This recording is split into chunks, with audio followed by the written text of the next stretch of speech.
Bonjour, dans cette séquence je vais vous parler de la notion de cycle de vie d'une servlette.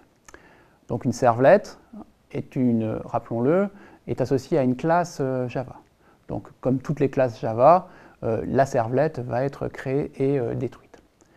Dans le cas des servlettes, il y a des opérations supplémentaires associées au cycle de vie d'une servlette. Donc les servlettes sont créées lorsque le contexte d'exécution de la servlette est créé ou lorsqu'il y a une première requête qui vient invoquer cette servlette. Lorsque c'est le cas, la classe Java associée à la servlette est instanciée et donc de façon classique, le constructeur de la classe est exécuté.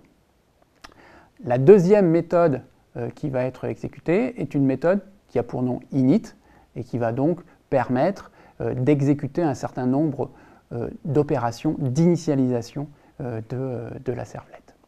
Une fois que la servlette est initialisée, elle est disponible et prête à servir des requêtes. Donc typiquement, ce sont les méthodes doGet, doPost, service que l'on a vu dans les séquences précédentes qui vont venir être exécutées chaque fois qu'il y a une requête qui arrive pour la servlette. La chose importante, c'est que par défaut, cette exécution est multithreadée. C'est-à-dire qu'il y a simultanément autant de threads que de clients qui exécutent la servlette.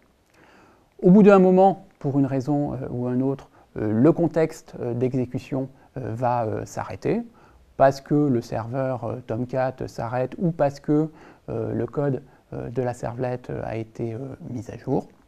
Et dans ce cas-là, c'est la méthode destroy de la servlette qui va être exécutée et qui va permettre de faire un certain nombre de traitements de fin de vie pour la servlette.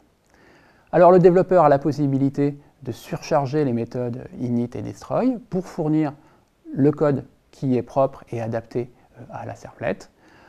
La signature de ces méthodes est tout simplement illustrée ici. Init prend en paramètre servlette config qui contient les paramètres de configuration de la servlette et ne retourne rien. Et destroy n'a pas de paramètres et retourne également rien. Donc le développeur a la possibilité de fournir le code de ces deux méthodes.